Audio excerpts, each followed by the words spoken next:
quality of connection in any interaction, any relationship, matters much more than any intended outcome. I was involved with this motorbike gang, and Gosh.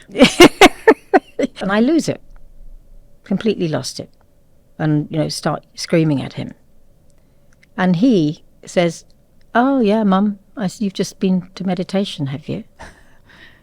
One of the deepest needs of human beings is to contribute to the well-being of others. Yes. I didn't listen enough to my children. Yeah. When you say, "Please help," the universe joins in. It is my experience that there is a sweetness in being wrong. Then I went to Teachers College and hated it. Oh, okay.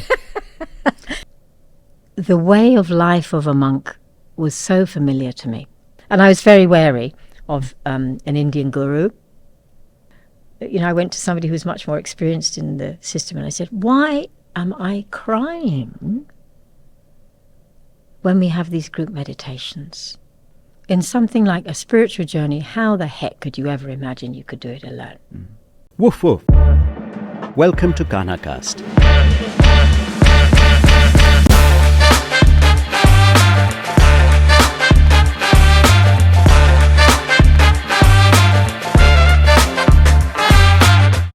In this episode, Guy Shahar is speaking to Liz Kingsnorth. Liz Kingsnorth is the director of the Heartful Communication program. She is a long-time heartfulness practitioner and trainer, and in fact was the first heartfulness practitioner in Scotland. So Liz Kingsnorth, thank you very much for joining me. You're a bit of a veteran of heartfulness. You've done a lot over the years. Description. Horrible description, why? Veteran. Anyway, okay. You've been around for a while. And you've done a lot of very interesting things, and we're going to cover a lot of those. But currently, you're heading up the Heartful Communication initiative, which I think is very important. And can you tell us a bit about what that is? How to put this in a short form? Well, it's certainly a way of being. Although we call Heartful Communication, it's a lot more than communication. So I would describe it as a different way of being in the world, where at each moment we are attempting to be in tune with our own hearts and the hearts of other people. So it's not a clever set of techniques, you might say. It involves quite a profound shift of consciousness. And how to describe what that shift is about is tricky.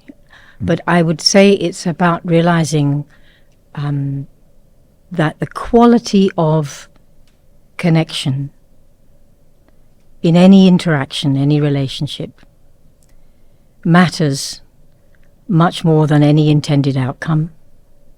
So there's a very strong focus on how we can keep in connection with our own hearts. And because this is heartful communication, it's like, how can you retain a meditative condition, you might say? How can you take the condition from your meditation into all your interactions in the world? And if you can have a quality of mutual understanding, then there's the best possibility that people's needs can be met, both yours and the other person's. So, a lot of, I'd say a lot of conversation, a lot of interaction is often about trying to prove points or trying to get a certain agenda accomplished, which has its place. And it's often at the expense of a warm, mutually respectful relationship, it seems to me. So that so if our focus is, the intention is to be in connection, so that what matters to me and what matters to you has an opportunity both to flourish. Do you see what I'm saying? Yes, it sounds like it's much more all-encompassing than just communication. It sounds, when you say it like that, it almost sounds like what we call constant remembrance, retaining the condition that we get in our hearts during meditation. and finding a way to put it into practice in the context of a relationship. Yes. So, and there are for sure tools, and ways that we support people to how to listen at a very deep level, how to really listen with empathy to understand somebody else. And to that we owe a lot to Marshall Rosenberg, who is the originator of nonviolent communication, NVC. So when this whole initiative was started by Darji here, he first asked me to teach nonviolent communication because I'm a trainer in that approach. But very rapidly, it was integrated with the teachings and practices of heartfulness, so it became Heartful Communication. So it's actually a blend. Darji said that, what did he say? Nonviolent communication and heartfulness go hand in glove because they're both heart-centered approaches, both spiritual in their approach. Recognizing that the deep humanity that is within each of us. That's what we're trying to express from, to listen from, and to recognize in the other person. So actually, it's a wonderful thing to be involved with because people report what they find to be very exciting changes in their lives. And you get emails or people saying, I can understand my mother-in-law. Yes. Or, that very difficult relationship I've had with my boss or my colleague. I found a way now to really understand why he or she says what they say, why they do what they do. And this is the consciousness that says underneath all actions and words, somebody is attempting to meet a human need. So, what would be a simple example? If somebody says, how could you be so selfish? You're only thinking about yourself. Yes.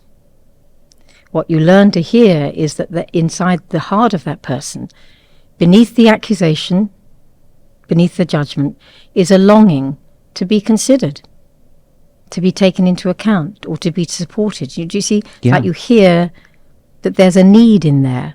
So when we learn to, it's like you sense into the motivator.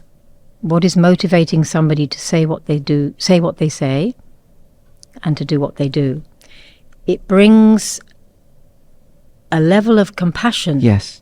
That's the thing. It's like you realize that here's a human being who is subject to their conditioning, their education, which has taught them to be judgmental. They've learned win, lose, better, worse, normal, abnormal, right, wrong, black, white. It's a conditioning throughout our education, our media, school, everything, So that to undo that takes a lifetime. Because it's a huge thing, isn't it? Because you're learning to be compassionate. You're learning to be detached from. I'm learning to be detached from how I experience a conversation, how I experience a situation, and I'm focusing and tuning in more to how the other person is experiencing it. It's a huge change, isn't it? It's a huge shift in how we think and how we are.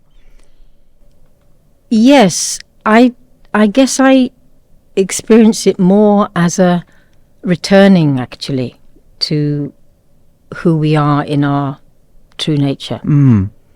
That when you said you're learning compassion, I experienced that differently, which is that I'm really sure that human beings in their core nature are compassionate, and that we prefer to be in harmony with other human beings. We prefer it, and yet we've been, educated or conditioned out of that.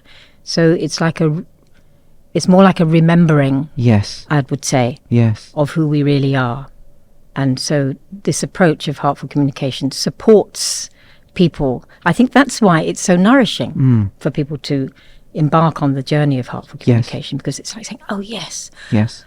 Somebody said, "Oh, what did she say? I've always known how I wanted to live my life, and now I have the means to do it. That's beautiful. Yeah. I mean, that is really Yeah. something when somebody says that, Yes. you know. So it's very, very rewarding, very And it's so nourishing to be interesting, isn't it? involved in that. Because we're rediscovering this part of ourselves that's about focusing on other people and having compassion for other people. And through that, we're getting fulfillment and reward ourselves through that process. Yes, for sure. It's heartwarming. Yes. It is. And Marsha Rosenberg, he said he was convinced that one of the deepest needs of human beings is to contribute to the well-being of others. Yes. And also, though, to yourself. Yeah. You know, the self-empathy, to be able to understand yourself and to accept. I mean, my goodness, isn't it hard? You know, when you've Yes. really blundered and you've made a mess of some kind of interaction, relationship, and how we habitually really beat ourselves up about that. Yes. You know, so with this approach, one of the things we support people to do is to find the needs that they were trying to fulfill when they did what they did, said what they said, and to find a level of acceptance that has been nourished by those needs. You know, needs is not a very good term, actually. It's like the life force that's Yes. trying to fulfill itself at every moment. And we share all these motivators with all human beings. So the shift of consciousness that happens of being able to sense into and understand why somebody might do what they do, even though you don't like the way they do it. You know, let's say a parent is beating a child to make them study. Now, you know, we don't have to agree with at all the choice, whether it's conscious or not, of that parent, of how they might be trying to support the well-being of their child. But what you often find is that is what is underneath actions which we think, oh, yeah, that's horrible.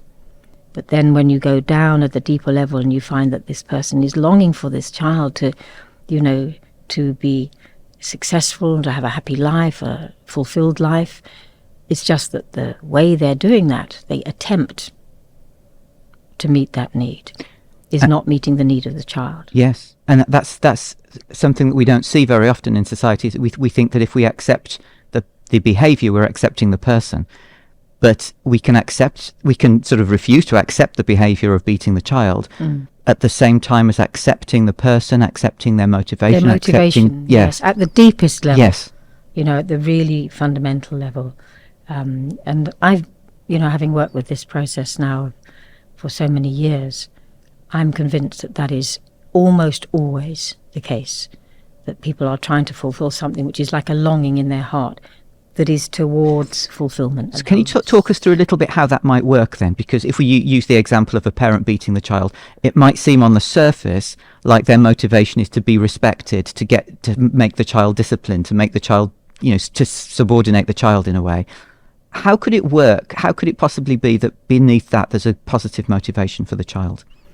Well, if you are able to empathize with somebody and not react to what we call the strategy that somebody's using, you know, not to judge it as horrible. But if we're able to empathize and feel into what that parent really is longing for and offer them that understanding and respect, it sounds like it's really important to you that your child does well in the world and can fulfill their potential. And they often will say, yes, you know, I want them to have a better life than I did, you know. And then once they can recognize that need is the well-being of the child, and then you can find a way to help them understand what the world of the child is like. Yes. You know, would you be willing to just hear from your child? Because many parents, including me, you know, my kids are in their 40s now, I didn't listen enough to my children. I didn't empathize enough with my children. I wish that I had discovered this process. before my children were born. Well, I mean, even from when I was a child. Yes. And I didn't. Yeah. And so, in fact, one of the things that really prompted me to learn nonviolent communication was, I'll tell you this little story, which at that time I had found heartfulness and had started meditation. And I had been off to Sunday morning group meditation, satsang. My son at this time was a teenager. And I'd come back to the house all kind of holy, you know.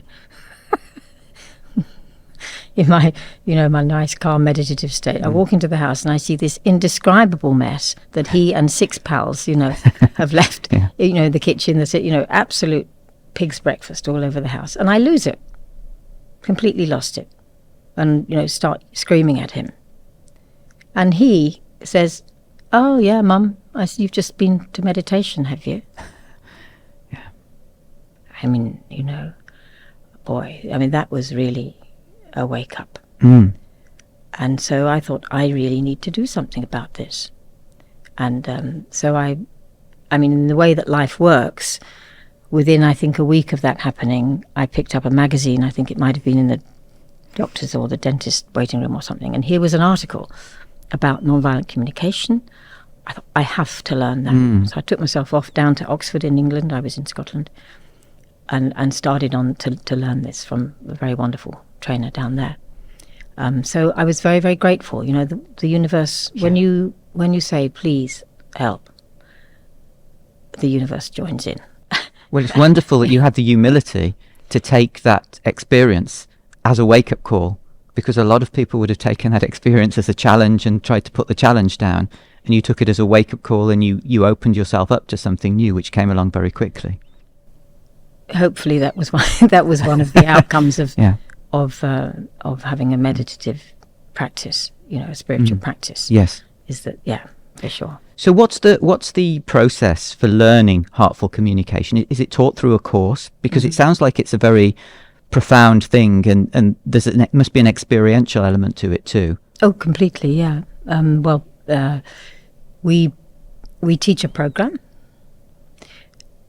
And people can come and either do it in person or mostly online these days. After COVID, everything kind of went online. And then having done a program, which is about 28 hours as the initial program, and people join practice groups and start practicing, and then hopefully a lot of people become facilitators in time. So because Daji, our spiritual guide here who initiated the program, he wants this everywhere. In fact, he said, what did he say? I hope and pray that one day Heartful Communication may become a most sought after program in the world. I mean, that's quite a big statement. Yes. So he very much, he really supports this because if I understand it accurately, what he sees is that for many of us, absolutely including myself, there's a gap between our inner condition that we're given through meditation, this with heartfulness, meditation with transmission, with pranahuti. Those conditions that we're given inside, and the gap between that and our outer behavior, like that example I gave you, that story that I gave you, and I think whenever I've told that story, I see all these heads in the group going, yeah. People recognize that there is this gap for many of us between our aspirations of how we really, really want to be in our lives, with our loved ones, with everybody, and what actually happens because of our samskaras, our conditioning, the patterns that are so deep within us. So to find a means whereby you can combine a very, very powerful, transformative spiritual practice, as heartfulness is, with its cleaning, its transmission, that where people really do change. And, I can see some of my most horrible patterns have lightened, they're changing. When you combine that with a very practical, grounded approach of how to actually do this, so that we're able to support people to learn how to listen for what's in the heart of somebody else, how to speak holding an intention not to hurt. Lalaji, one of our great teachers in Heartfulness, he said, it's like to intend not to hurt anybody's heart in the least. And we have to work with that every day, really, So, but when you have that intention and you're sincerely trying to, that's what's required, is the sincerity. Yes. Of knowing that you're going to fall down, knowing you're going to trip up, knowing the same pattern is going to reassert itself, because these things are really embedded, hard to change. And that sincerity of, okay, I'll have another go. Yes. And actually Darji said, see if I can remember the words, he said that the impact of heartful communication goes far beyond communication itself. Yes. And is having an enormous benefit on people's overall spiritual condition and here's the lovely thing, and on their overall happiness. Yes. And when, people are really sincerely working with this is the feedback they give us. Yes. That they are happier, they are more peaceful, because they have a reliable process, one that's reliable under pressure. See, it's not a problem, is it, when everybody's, calm and peaceful and being nice and whatnot. It's not a problem. It becomes challenging in a hostile environment. And then you need something where you have, you've got something which is reliable because you've worked with it, you've practiced it, and you're holding on to this intention for connection, not to win. In fact, one of the things we say is intend to connect, not correct. Yes.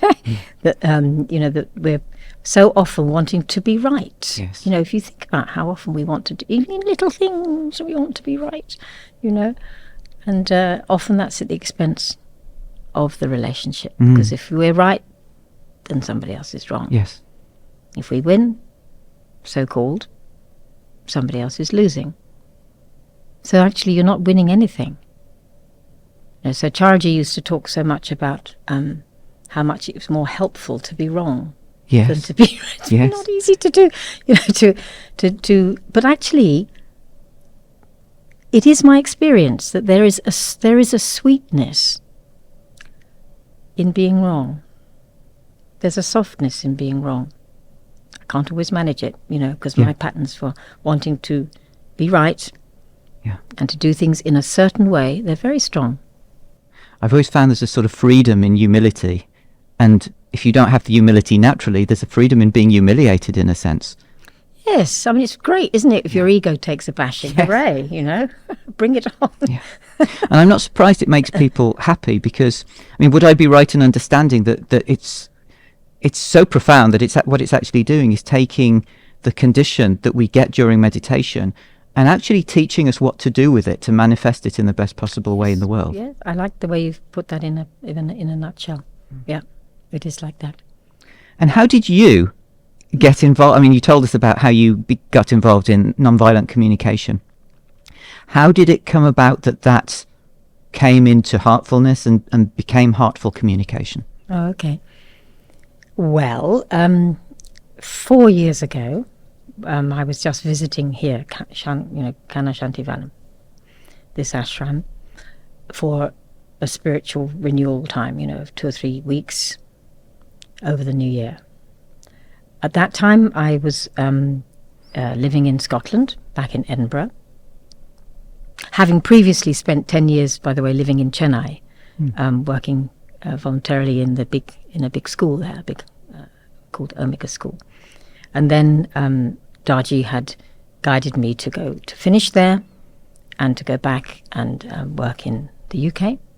So I very innocently, came here for a nice spiritual retreat. And when I met Darji, on his table, as far as I recall, was this book, Nonviolent Communication, by Marshall Rosenberg. And I was surprised that he knew about it. He also knew that I am a qualified trainer in that process. And essentially, he talked about this split, between our behavior and what's happening inside spiritually. And he asked me to start teaching nonviolent communication here, and to shift here. Okay. So I thought, that's a surprise. Big change. Big change, yes. And yet in other ways not. I absolutely love India, and had 10 very happy years in Chennai. I mean, chaotic, but and not easy. And to come back to live in India, and to bring together two things which I love so much. One is the whole approach of heartfulness, and nonviolent communication, which is one of the ways that I was making my living back in the UK, by teaching that. To bring them together and to be able to come and live here. I mean, what a gift. What an opportunity. Sure. I mean, a lot of people were very envious that I was given such clear guidance. Yes. Because often we think, what am I going to do? And, you try to listen to your heart. And is it my heart? Yeah. But to be given clear guidance like that, it's really a great joy. So that's how the whole thing started. And then I started to teach it in person here with groups coming. And so now it's been 4 years of developing it. So we've got teams all over the world now. So how did it go from nonviolent communication to heartful communication? How was heartfulness sort of infused into it, and sort of how is it made into its own thing? Well, I mean, Darji chose the term, okay, heartful communication, and it was how could you say? It was very clear that when you're starting to teach something within an existing system, which has its own, so profound teachings, it's like, how could you keep it separate? Yes. So with Darji's guidance, and also our own sense of wanting to make sure that this was an integrated approach, we wove in the teachings and practices of heartfulness, and that's increasing all the time. It goes on all the time. And is this available also to people who are not heartfulness practitioners? It is. It's beginning to be. Okay. It's beginning to be, because we're asked now to bring it into colleges, universities, corporates, other areas where people are not yet meditating. That's fine, And often what happens is that people learn about this and then get interested in meditation, which is what was going on back in Scotland when I was teaching NVC. At the end of every workshop, I'd say, I'm going to go and sit in the corner over there. I'm not going to offer anybody who'd like to experience this particular kind of meditation, just come and join me for 20 minutes. So at the end and I was amazed how many people did that. I thought it might be 2 or 3 after 2 full days of really intensive learning. Yes. They wanted to come and sit quietly and experience a meditation. So that was one of the main ways that people found heartfulness in my little sphere, as it were, is through nonviolent communication. And because they're so, they're very much aligned. Yes. They really are. So Liz, let's talk about you a little bit, and how this whole story started. Tell us a little bit about your childhood, whether there was any sort of spiritual or religious interest or foundation there.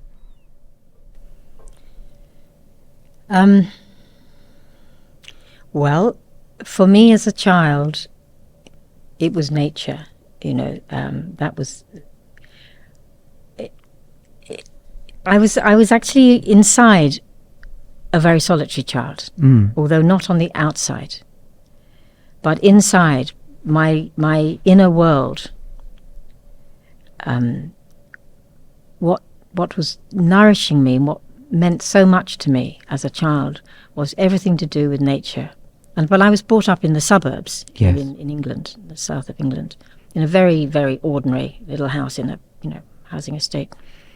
And my, where I went for my own imagination and for my own nourishment was to nature, and we had a little back garden, little suburban back garden, and I used to make all kinds of little worlds in that back garden. I'd sit for a long time just looking at the flowers, listening to the birds. I was very lucky that my parents used to go into the countryside often at weekends, and then I would just take off into the woods, and I'd just sit quietly and watch birds. Birds has always been one of my great loves, and watch the sunlight on the leaves, and so for me that was nourishment. And Yes. I can just remember walking home from school and just a little kid, and here's a beautiful blackbird singing up on a chimney. Yeah. And standing there, I remember it now. I can see the scene, and just the tears were just pouring out of my eyes. This exquisite song. So for me, that was the world of the spirit, I suppose you could say. There's a real innate connection there, wasn't there, with nature? Yes, and gardens. And I was brought up sort of a Christian. Nominally. Yes, and was carted off to Sunday school along with most other children, where we sat and we looked at these ancient old sort of slides, all cracked and dusty and brown, of Jesus, with the stories of Jesus, and it didn't impress me very much, I have to say. It didn't meet the need. It didn't meet the craving that you had for some form of connection or spirituality. No, it didn't. And yet it gave me some foundation. For I think kindness. It was one of the teachings, you might say. Anyway, that didn't last so long. And I was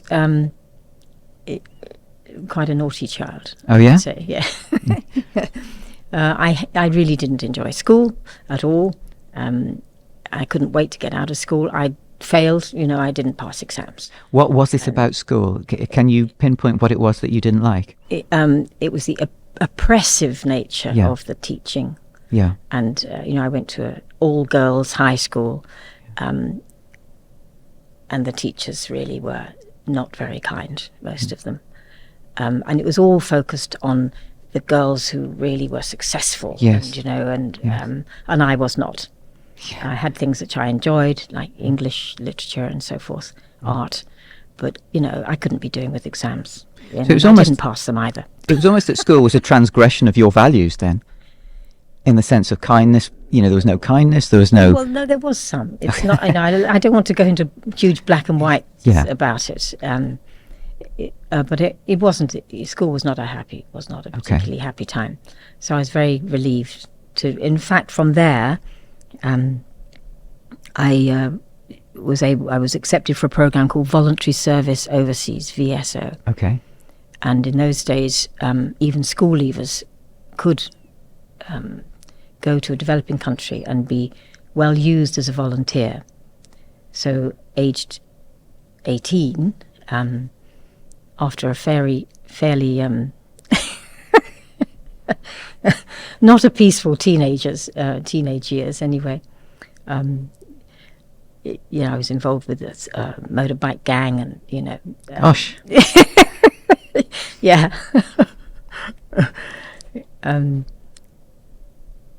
So then, yes, so I was accepted for VSO and was sent to a country which is now called Belize. In those days, in 1968, it was called British Honduras, a developing country. And I was working in a high school teaching. That's where I discovered how much I love working with young people. Okay. That's where I discovered how teaching and being with classes and, It was a different model, was it? From oh yeah, completely different. And to be in a community that was so completely different, in a culture that was so completely different, in the Caribbean, that was very, very formative. And I learned so much, I think, about how different human beings are, and yet also how much we have in common. Mm-hmm. That I could come from a completely different culture and be accepted by them, you know, as a volunteer into this wonderful melting pot of peoples. You know, British Honduras was Creole, was Mayan, was Mexican, was, you know, all kind of mixed up together.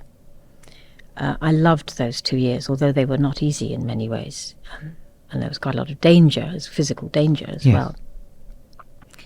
And I didn't want to leave. You know, I wanted to just stay there. But then I went to college. Okay. So I didn't go from school to college, because the thought of that was, you know, what, sitting down at more desks and listening to more, you know, people, forget it. And because I discovered how much I really loved teaching. Yes. Even though some of my students were older than I was, some were in their 20s, and here was I, 18, 19, you know. Then I went to teachers' college and hated it. Oh, okay. And it was, I wanted to sit and have really serious discussions about education. Yes. You know, and how we could educate people in a completely different way that was child-centered, you know, that was really teaching people how to manage relationships and justice, you know, all this. I was passionate about all this. And the other students didn't want to do that. They just wanted to get out of there as fast as they can and, you know, go to have a drink in the bar, which I also did. So the way I amused myself, you might say, in college was to become the student union leader. Right. An unusual form of amusement. Yeah, those in the days of Margaret Thatcher, when there was an awful lot to protest about. So much injustice. And yes, I remember getting the entire college out on strike with the dockers in Liverpool. Right. So Is that where you were, Liverpool? Yeah. In all these coaches. So I was, you know, I believe they thought I was quite a dangerous person. Probably. Right. College authorities probably couldn't wait to get rid of me. How did you feel about being labelled dangerous? Well, I wasn't. I'm just imagining. Okay. Nobody told me that. However, I did love the teaching practice that we did, you know, and so I know I qualified as a teacher. So I'm sort of seeing a pattern sort of emerging, which is probably the foundation of why you were interested in nonviolent communication in the first place. This sort of observation of people in Belize, and that sort of valuing of the connection between people, you know, which sort of seems to follow on from the valuing and connection of nature when you were a girl. And in both of your education experiences in the UK, almost a rebellion, a rejection of an education system which didn't embody those values of connection. That's for sure. Yes. Yeah. So where did that lead to, Liz? I mean, in terms of a spiritual sense yes. as well. It led me to Buddhism. Did it? Yes. So I don't remember at what stage in my life. My children were small, I think. Yes. When again, it's one of these serendipitous things where here was an advertisement for a weekend retreat in a Buddhist monastery in the north of England, in the hills, and it just talked about simplicity.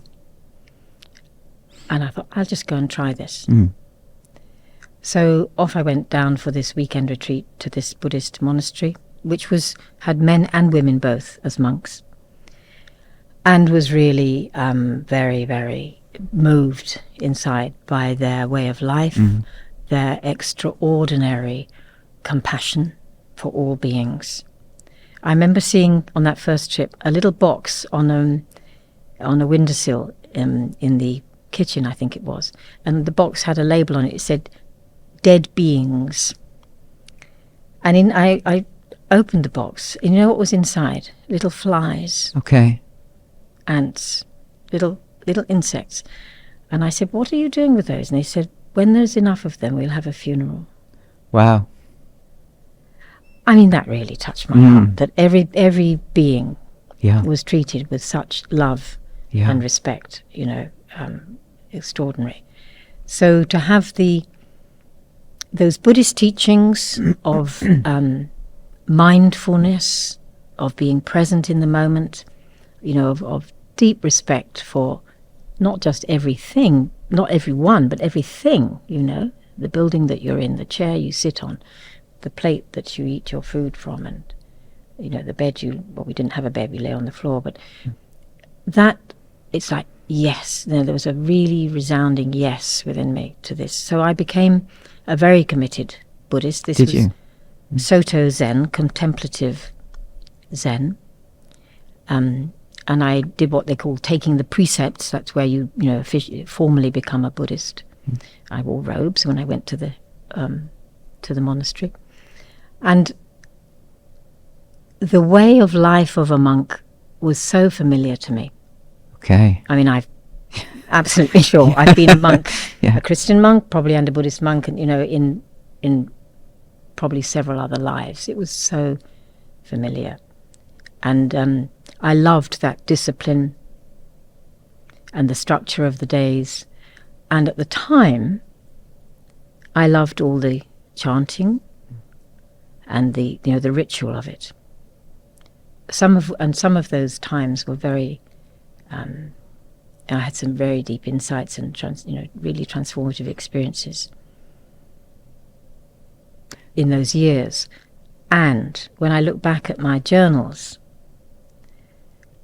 I was becoming more and more restless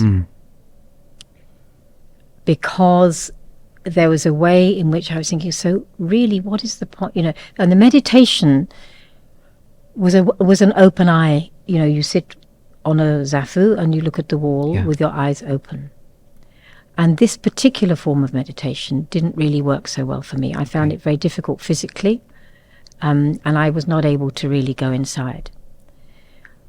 I had, and I still have, the profoundest respect and gratitude to the Buddhist way.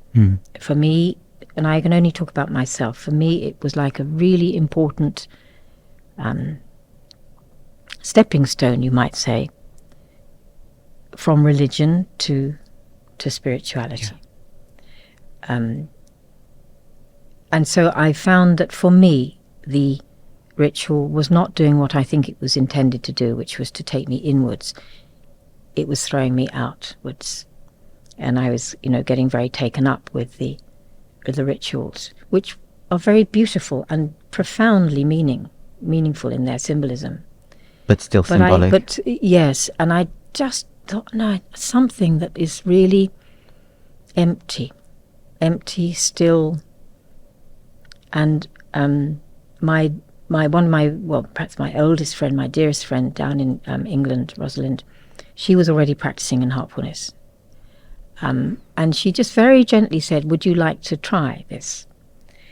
And she completely respected my wish to continue with, lighting incense and so for a whole, and I did. So she gave me these introductory meditations, the introductory sittings, and for about a year, I kind of ran the two practices in parallel, which a lot of people say it's not a very good idea, And she never put any pressure on me to let go of a practice and a way of being and a set of beliefs that I had so much respect for. Yes. And so very, very gradually, it just gradually dropped away as I realized the potency of this particular approach. Yes. And how to not have that ritual, but to just be able to be really still and to know that this transmission, was actually changing me at a kind of cellular level inside, and developing a very, I guess you could say, a very strong faith in the purpose of why I was in this body, why I've come, to evolve. And it's like I wasn't seeing that before.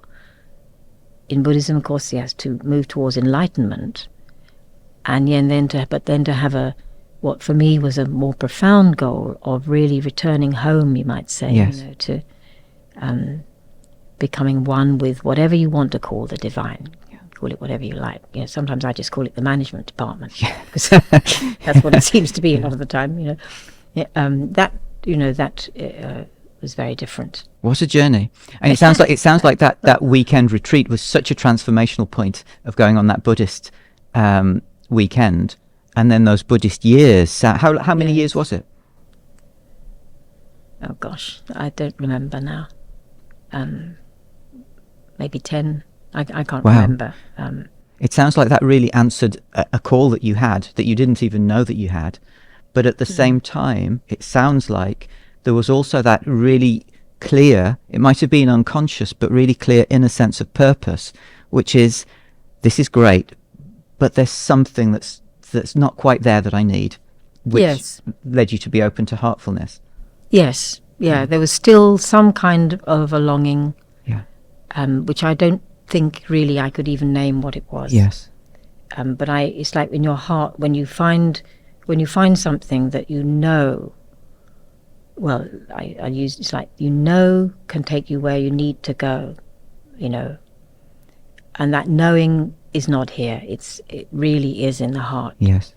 And then you can trust that. And I remember even in the quite early days of meditating in this practice, my very, very dear friend who had a different teacher, he said, well, why don't you come and try this? It'd be really nice if we could do this practice, together. And I heard myself say, I said, nothing on God's earth will make me leave this master, that was Chariji, and this practice. Wow. And I thought, oh, did I say that? Did I say that? That's really strong. Yes. And I really meant it. Nothing on God's earth would, and that is the case. Yes. It doesn't matter, then you hold on, you're trying to let go of so many things, let go of all your attachments, but this one, Yes. you hold on. I think it's quite a common experience that people who have that sense of longing and that sense of searching, when they start heartfulness, the searching stops, because it's not like a conscious understanding, I found what I was searching for. It's not like that at all, but it just feels like there's no need to search anymore, because Yes. I have what I need. Yes, and I don't even think that we find it. I think it finds, the management department is busy saying, is she ready yet? Is she all that kind of rebelliousness and so, is she ready for this? This is my imagination, of course. But there's something very, I think, very precise about timing for the management department. Yes. And that when I'm saying they, how do I know? Personifying When there's some way in which you're ready, what you need, I'm sure, comes. Yes. And is offered to you. You still have the possibility of not seeing it, of not being ready, of not saying yes to something.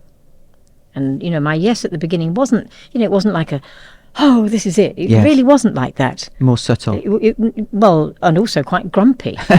Right. Yeah, when I first met Chai, when I went to Denmark, there was I had started, the sittings, I had started doing that. But I hadn't met the guide, the spiritual guide, and I had no particular desire to either. I couldn't really see the point. Yes. And I was very wary of an Indian guru. What did it have to do with me? And, all of us in the West have read so many stories about, gurus who take advantage of people. Yes. So I was extremely wary. Yeah. However, I thought, okay, well, I'll go. So I went to this seminar in the meditation center in Denmark. And just thought, what are all these people doing, following this man? I'm not going to be a groupie. This isn't for me. All this, all this kind of reverence sort of thing. Not everybody was like that, because it was also extremely warm and welcoming, and people were, light and cheerful, and that's impressive too, when people are cheerful and not, But I didn't want to be part of some sort of following. Yes. So I was quite grumpy about it, and however, as well as being grumpy, I found that, much to my dismay, when we had a meditation, the tears would come. Aha. And it's like, what is all this, I went to somebody who was much more experienced in the system, and I said, why am I crying when we have these group meditations, I'm not a very cryy sort of person, Yes. you know. And he said, I'm really happy to hear that. Your heart is opening. Yeah. And I could believe that at the same time as thinking, I don't know about this system, you know. Anyway, I went back and still was unsure about it. And then Charji was going to London for another seminar, and Rosalind said, why don't you come down? I said, I've tried it. I don't think. But I found myself on a train going down to London, you know. And I didn't make any great efforts to rush to the hall and to where he was and where the sittings were happening. I wasn't, you know. So I took my own time, had a nice cup of coffee, and rocked up a bit later and he was on the stage and he was giving a talk. Now, this is the bit which is really weird, because these things don't happen to me. Yeah. That I walk into the hall, and I look at him, and inside, very clearly, a little voice said, "This is your master." Gosh. And different tears came this time, you know, and that, you know, I've always remembered that moment. Yes. And then, and then what was so funny, because I had been trying to meditate up in Scotland, and then Rosalind said, you know, he's going shopping. I said, shopping? Spiritual, he's going shopping in London. And she said, why don't you come? I said, well, I can't come because the car is full. She said, it's all right, we'll make space. So the reason why I'm telling you that, there's a reason for this. So in the car, Charity was in the passenger seat, there was the driver, and then Jackie was there, and Rosalind, and then somebody else. And I looked and I said, no, there's no space.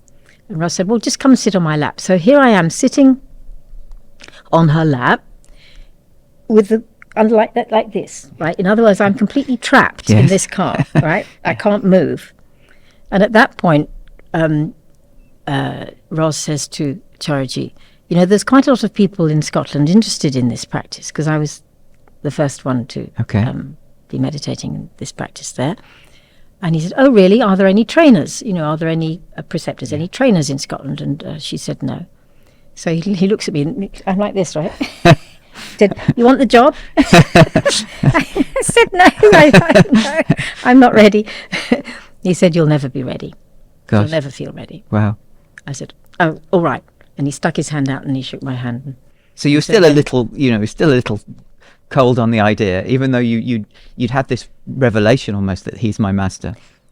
Yes, but it was in a quiet way. You know, it's not. Yes. It's, you know, it's not a big dramatic thing. It was something very quiet and very inner.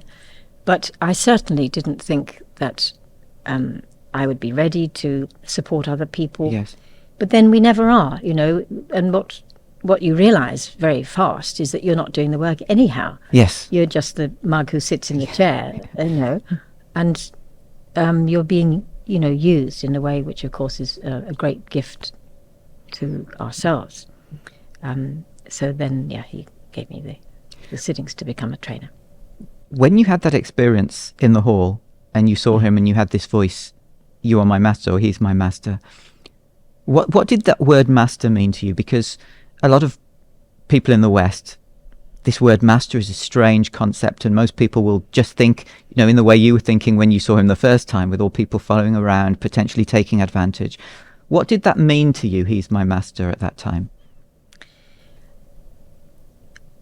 I think it was this recognition that in something like a spiritual journey, how the heck could you ever imagine you could do it alone? Mm. How could you ever imagine that you would be able to dissolve your ego to such an extent, you know, that you could in some way merge with the divine condition? And realizing that we need somebody who's walked the path before us, who knows the pitfalls of the ego and has the capacity to do something about that. Mm. You know, that the system and the wisdom and the nature of this being, who is human and also has the power of the divine, for me, it meant that there was an absolute certainty that as long as I could follow, that there was a pretty good chance I might get to where I'm intended to go. And in the same way that, if I'm going to learn something new, I'm not going to imagine I can do it by myself. Would you go up Everest without a guide? I wouldn't go up Everest with a guide. No, right. Or, when I learned how to do hang gliding and paragliding and all that, you put your trust. And when I was, learning how to paraglide, you had to put your total trust in this teacher. It's your life. You jump off that cliff. If you don't follow what he's instructed, that's the end of you. Yeah. So to accept that we need somebody who truly has knowledge, experience, and a way of being that is inspirational as well. When I look at, and when I was not trusting, at the beginning, I thought, I'm going to test this system. I'm going to test this so-called master. In my own way, I did. And I really looked carefully to see, could I see corruption? Could I see a double life? And I could not. I saw an absolutely transparent life of extraordinary service and sacrifice and love. And I say that without, I'm not misty-eyed about it. It's, because I'm a very practical person. Yes. And now, living here in the presence of Darji, our current spiritual guide, again, you see this life that, it is so humbling and so moving to see a human being with this depth of compassion, of respect, and the way he receives all these people, all our quirks, can you imagine what it must be like to live with us lot, And with such grace and love for us. Yes, for everybody. Yeah. So, what a gift, for heaven's sake. So that moment in the hall where you heard this voice, he's my master, or you are my master, was that sort of where that all came together? And it was almost a recognition that I don't know how, I don't know what he's going to do, but this guy is the one who's going to be able to help me. Yes, I don't know that I even put it into those words. Yeah. But there was something here, that just stirred with a yes. Yes. Quietly, but with absolute conviction. That was there. And then you managed to maneuver your way out of the car and went back to Scotland. Tell us about how life as a preceptor, as a trainer was at the beginning. Well, I threw myself into it. When he left, I remember him. He was going off in an aeroplane. He shook my hand and he looked at me and he said, "Do good work." And so I threw myself into it and did everything I could to tell people about the system and to give lots of sittings and so forth. And we started a little group and in Edinburgh. So I was really very, very happy to be able to do that work. And also I had to balance it with making a living. I'm a single parent with 2 children. And I had my own business. I was an organisational consultant. And so there was a lot to juggle. But that was the most meaningful part of my life, I guess you could say. Yes. And you grew into it more, didn't you? Because you took on several volunteer roles within the organisation. Tell us about some of those. Did I? Well, I remember. I don't know where we are chronologically at this time. I first met you in 1999 in November. How do you remember things like that? I remember it because the conversation I had with you was the precursor to me becoming an Abhyasi, for me joining Heartfulness. Within a few days, I was living in Manchester at that time. I went back down and I thought, okay, I'm going to start. Oh, good for you. Okay. So at that time, you were already, the secretary of the organisation in the UK. So tell us a bit about the that was a joke. That was such a joke. Yeah, but there's somebody called the centre in charge in those days, which was Rosalind, my friend, and then a secretary, and she left, or I don't know, something happened whereby she wasn't anymore. So there was a this thing, and suddenly it's like this, instruction comes that I'm going to be the secretary. Okay. And I said, you have to be joking. Me, administration. I mean, anyway, I took myself to college to learn to type, to learn to touch type, because I couldn't type. And you can't do a job like that without learning to type. So it was a traditional secretary sort of role at the beginning, was it? Well, it had a lot of other things, but you needed to be able to type. Okay. Yes, and in those early days, then we also had the great joy of finding a premises that would become the ashram, the meditation centre for the UK and Ireland, and that was outside of Edinburgh. So a huge amount of my work was poured into working with everybody. Those are very wonderful days when we really worked together to transform this particular building into a meditation hall within an activity centre. We were renting it, and so that was a lot of the work. Yeah, but in the end, I think I really didn't do the job very well at all. You think? Yes, I do. Because some of the routine things that were important, I didn't do them. I was allowing myself to become completely taken over by my business a lot of the time, and also my passion for gardening, and somebody else came and took over from me. Okay. And that wasn't because I was doing it well; it's because I wasn't doing it very well. Right. Really, by the end of however many years. Mm. Okay, but you've done other volunteer stuff as well. You mentioned 10 years in Chennai. How did that come about?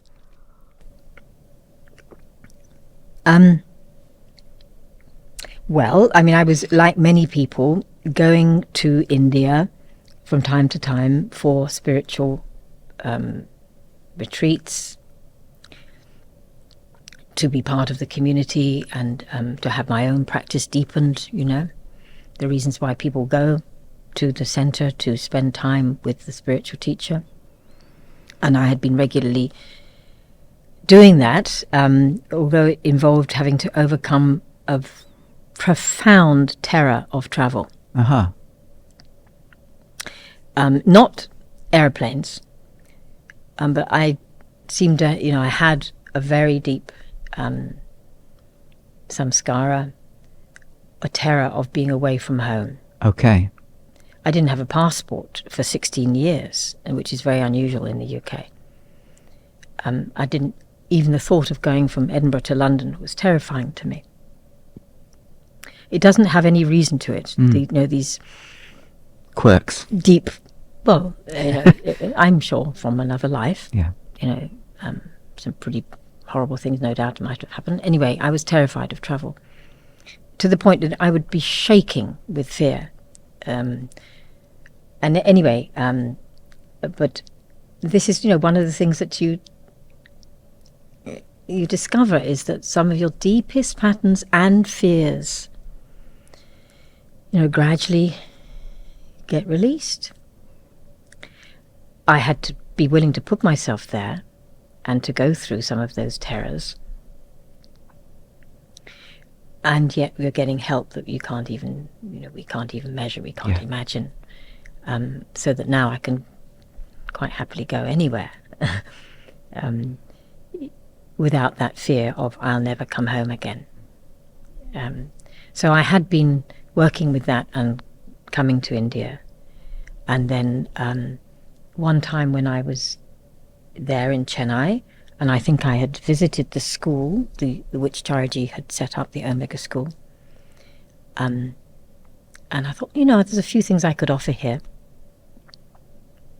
like the NVC and the fact that my work was with organizations, team building, and I'd done a lot of work coaching with leaders and mediation work and all kinds of things. I thought, well, I'll just offer. So I wrote him an email saying I could come for a few months a year if that would be useful, and do some voluntary work in the school. And then to my astonishment, he he wrote back and he said, I would welcome your involvement in the school on a more or less permanent basis. Yeah.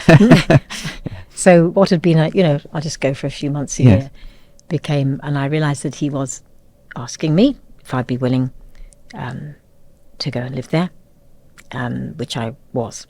The fear, how much work did you have to do at that point to overcome the fear? Or was it already No, dissolved? the fear of travel wasn't there. Okay. That had largely gone. And I guess one of the biggest things was being willing to let go of a home that I really loved in the countryside in Scotland. I had a cottage, a very old cottage, and a garden which I started from scratch, and which I loved every little plant in it, and flowers and fruit and vegetables, and a beautiful field that I used to walk the dogs in it, and had all these cats, and of course a community. So he didn't tell me to sell that house, and I knew I needed to do that, even though I had imagined I'd live there till the end of my days, and because I had a strong attachment to it. Yes. And so I put it on the market, and gradually managed to get rid of things and moved into a little place into the city, Edinburgh City, which was much easier. Was that a painful process? Or yes, very. Okay. Yes, it was. It wasn't easy to do that, particularly to let go of the garden and living in this very beautiful place, very lovely place. When you have trust, when you know that somebody knows better than you, yes, because I'm just subject to my own illusions. And when you trust that there is a teacher, a guide, a master who knows not only your path but knows you inside out and what is going to help you most, you'd be pretty stupid not to say yes to that. So I did have to go through, and also to give up most of my business, not all of it, because I needed to come back from time to time and continue to earn money to support myself to live in India. But you can live very simply, as you know. Here, you don't need much money. But it was a huge transition. Yes, to go and live there. But everything was different. The climate was different. The culture was different. The working culture would have been very different. Yes. Yeah. How was what did you? Let's summarize it. What did you learn from that whole experience?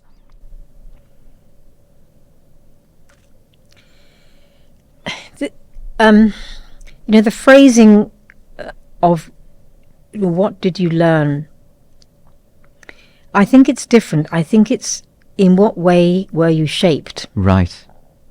How were you changed? You see, it's like I don't think I'm very good. I don't think I'm a very good learner, to be honest, about many, many things. I'm a hard nut to crack in many ways. And so it's more about being shaped, I think, and molded. Or perhaps it's a bit more like being bashed against rocks. I don't know. But it wasn't only those years.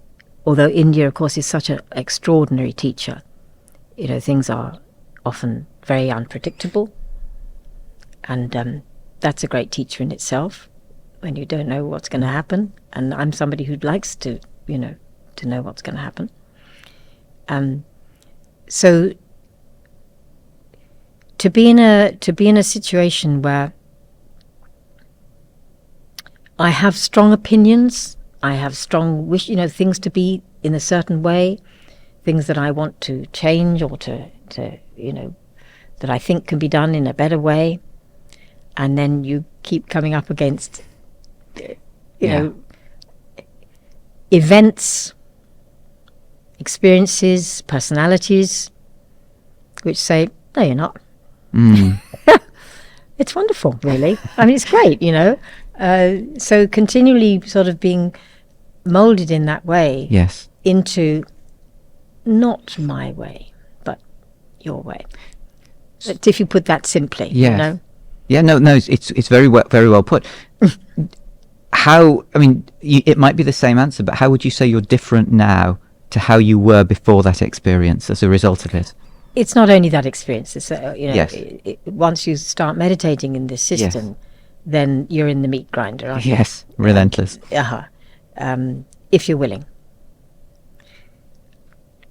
I guess, and you probably have to ask people who know me well, that a lot of that strong opinions and, you know, this is how things should be, and anger. I've had to deal with a lot of anger. You know, I get very outraged about injustices. That's the thing that gets me. So I know that I was I was very fiery and very impatient and judgmental. So those are facets of myself that I continually have to work on. Yes. And you know, with the help that we get, the extraordinary help that we get, a lot of that really has dissolved, and it will still leap out and bite me. Yes. You know, it does. You know, I'm far from being a saint, far from it. And I just feel so grateful that a lot of those very limiting patterns have undergone quite a lot of change. There's loads of work to be done. And so now, when you see injustice, you know, not the times when the old patterns come back, but, you know, when you're in a good space and you see injustice, what's different about how you respond to it now? Well, I guess it's a combination of knowing that probably the most effective means of working with something like that is inner. Yeah. And that, you know, as you know, we have the universal prayer that we do at 9 o'clock every evening, when we are praying for, you know, that compassion, that love to come more and more into all of us, all human beings.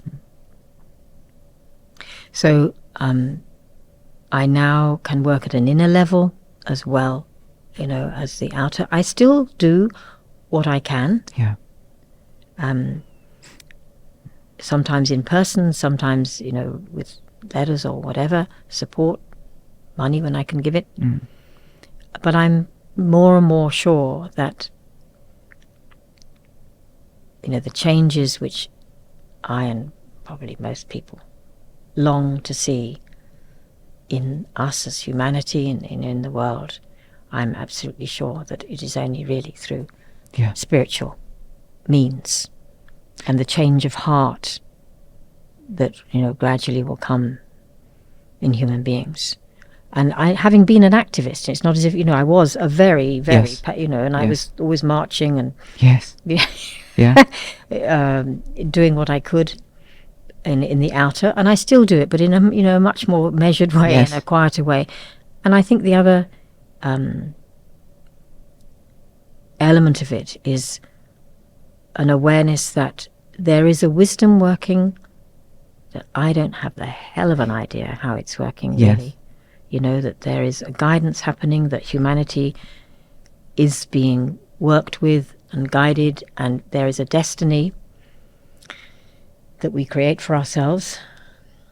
In other words, that we're in hands that are way, way bigger than ours, and that how do I know? How do I know what is right? Really, I don't. All I can do, it seems to me, is do what I can in the very small sphere that I live in, that I work in, and you know, really try to live what I teach in the people that I am surrounded by, in my community, in the Heartful Communication teams and so forth, you know, where we get plenty of challenges, for heaven's sake, and in a family. I mean, my goodness me, isn't that the testing ground for all of us? It's very interesting that when I'm teaching Heartful Communication, say to people in organizations, And I offer them the chance. You can choose any experience you want to work on. Let's say we're working on how you receive criticism or something. And they've been sent sometimes by their office, by their work. Yes. So you expect them to choose examples that are work-based. They don't. Almost always. Yeah. You know, CEOs, managers, they choose something that is domestic. They choose to work with a situation that is in their family, their immediate family. I've seen it all these years, over and over again, countlessly, because we know that that's, you know, where things are really, really tricky, aren't they? You know, on the home front, that's where you're going to that's where you're going to meet yourself. Yes. Most powerfully and see, Yes. you know, your most damaging and come up against the biggest roadblocks. inside yourself, and of course, and being and being given the very people you need, who drive you nuts. Yes. To be able to learn some kind of acceptance and understanding and respect and care. That is something I wish that I'd realized earlier, by the way, in my life. Well, that was you just answered my next question, because it was going to be, Oh. is there something that you wish you'd really grasped when you were younger that would have made your life much easier? Well, I guess it is that. Yeah. Is if I had understood that, the teaching that we have is miseries are divine blessings. The teaching we have in Heartfulness, for your own good, and be thankful. Now, that can sound very pious, and I found it to be absolutely true. And if I had really understood that the people, particularly the people, not just the experiences, but the people in life who, inside my judgmental mind, I say, you know, how difficult they are, how impossible they are, or they are this, they are that, you know. If I had had the wisdom, the perception to realize that they're given to me, for heaven's sake, to show me something about myself, and that they are the best possible training ground that I could have, you know, somebody who just presses my buttons every time. You could see them. And that's to come to that understanding and wish to really hold on to that teaching, you know, and every time that reaction comes, to realize here's another opportunity. In the UK we call it ABOGs, another bloody opportunity for growth. I've heard it called fog elsewhere. Yes, that is there. So, you know, that those people, those situations that you find so challenging, so difficult, to teach patience and to go much deeper, to understand, you know, where that person might be coming from. It's a continual, ongoing work, isn't it? So I sure wish that understood that about life a lot earlier, instead of railing against it, you know, fighting against things. Liz, it's been a fascinating conversation. Thank you very much for joining me. Okay, are we done? We're done. Okay, thank you. Thank you. Thank you for tuning into this episode of KANHACAST. Please follow and subscribe to KANHACAST on Spotify, YouTube, and Instagram. Until next time, woof woof.